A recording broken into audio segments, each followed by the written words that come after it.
Magandang araw mga kababayan. Welcome back sa ating channel. Hashtag Walk with Lan. Ako si Lan. Ha? At ngayon, may bomba tayong pag-uusapan this afternoon. Kitty Duterte versus Sharon Cuneta. Usapang politika. Huwag kayong mag-alala ha, hindi ito chismis. Ito'y matalas na analysis base sa facts. Kamakailan lang ha, February 12, 2026, sa isang fancy event sa Intramuros, sinabi ni megastar Sharon Cuneta kay PBBM, "Sir, I have only one vice president. My date tonight," pointing to Kiko Pangilinan. Mali your choice, no? Boom, oh, audience laugh. Pero sa social media, nag-init ang ulo ng marami. Indirect attack ba ito kay Vice President Sara Duterte? At bakit biglang may versus kay Kitty Duterte, ang bunsong anak ni Tatay Digong? Ngayon, sasabihin ko sa inyo straight. Sa script na ito, favor tayo kay Kitty. Bakit? Kasi facts over feelings, substance over stardom. Ready na kayo? Ready na kayo? Let's dive in. Hit that like button kung pro katotohanan kayo. Una, balik tayo sa 2022 elections. Si Sara Duterte Carpio tumakbo bilang VP kasama si Marcos. Nanalo sila landslide. Si Kiko Pangilinan, Vice President, running mate ni Leni Robredo, natalo. Nagka-crack ang unit team.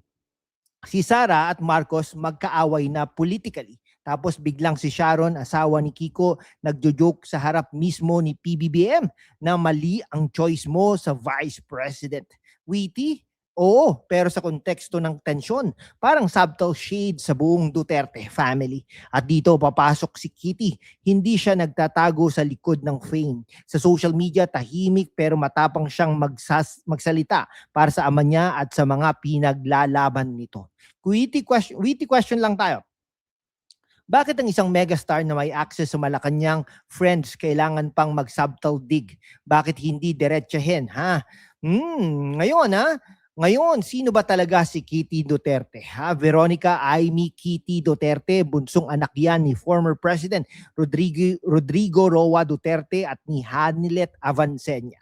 Hindi siya katulad ng iba na laging nasa spotlight, pero kapag may kailangan, lumalabas ang tapang. Halimbawa, noong 2025 to 2026, nang naharap sa ICC detention si Tatay Digong, si Kitty ang isa sa mga vocal sa family update. Sinabi niya na mag-aral ka, sumunod ka sa yapak ko, ang payo sa kanya ng ama. At sinunod niya yun, ha?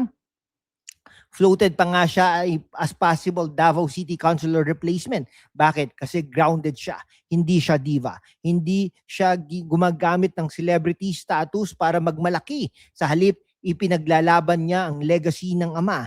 Anti-drugs, pro-people, walang palakasan.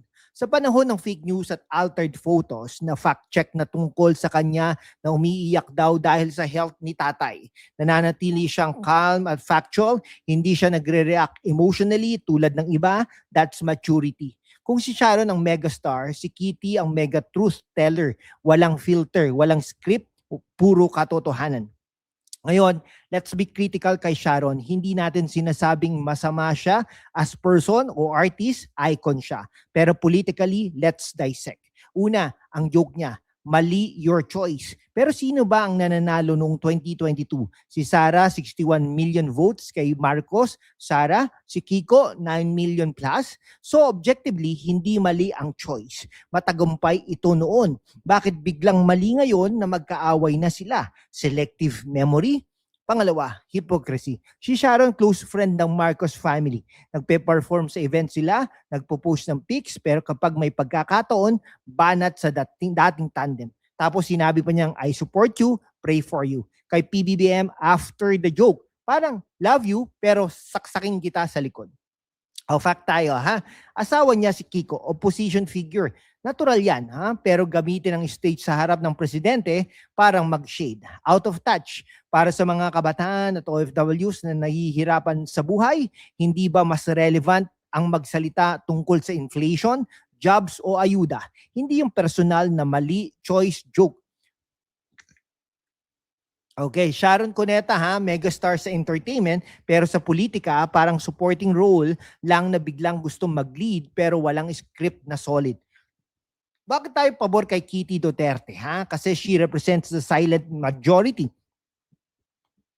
Hindi siya mayaman sa connections tulad ni Sharon, pero may malasakit. Loyal sa family at sa bayan, hindi gumagamit ng fame para magmalaki, handang magsalita kahit controversial, potential future leader na grounded sa Davao values, tapang, disiplina, hustisya. Sa panahon ng political, dynasties at celebrity endorsements, kailangan natin ng mga katulad ni Kitty. Hindi perfect pero authentic, hindi scripted. Mga kabataan at OFWs, ito ang key takeaway. Huwag kayong mablind si stardom. Si Sharon magaling umawit pero ang politika hindi song. Tanungin ninyo, sino ang nagsasalita para sa inyo? Yung may private jets at Malacanang invites o yung anak ng simpleng Pinoy na lumaban para sa bayan? Think critically, read facts. Huwag basta react sa memes. Ang tunay na pagbabago galing sa masa, hindi sa stage. Mga kababayan, sa mundo kung saan ang kasinungalingan ay nangingibabaw, ang katotohanan ang unang sinisikil. Pero kasama kayo magpapatuloy tayo sa laban, walang takot, walang kinikilingan at laging handa para sa bayan. Sumali na sa aking YouTube channel membership dito sa channel natin sa #WalkWithLan at tulungan natin ang channel na ito na maabot ang 100,000 subscribers. Ang inyong suporta ang susi sa kalayaan natin para ipagpatuloy ang pagbabalita ng katotohanan. Salamat at kita-kits sa laban. So anong tingin niyo? Team Kitty ba? Veronica Kitty Duterte o Team Sharon Cuneta Pangilinan? Comment down below Siyempre, mga kababayan, hindi na po ako mahihiya sa inyo, no? Mag-subscribe naman po kayo, mag-share po kayo, i-share nyo na po ito.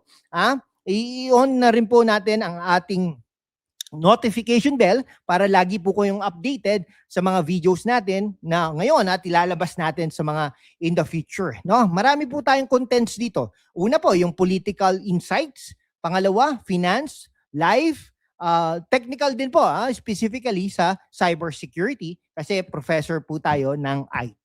Share nyo na rin po ito sa ating mga kaibigan, sa inyong mga kaibigan, kamag-anak na sa mga overseas Filipino workers po natin, sa mga kaibigan nyo, kamag-anak ninyo. Kayo po ang modern superheroes natin.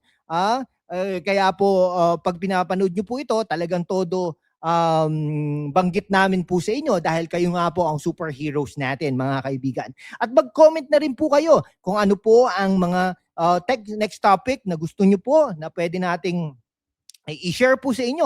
At definitely gusto ko po kayong makita sa video na ito at sa mga susunod na videos. Baka ma-shoutout po natin kayo. See you sa next video, mga kaibigan. More facts, less drama. God bless Pilipinas. Peace out at mabuhay po kayong lahat.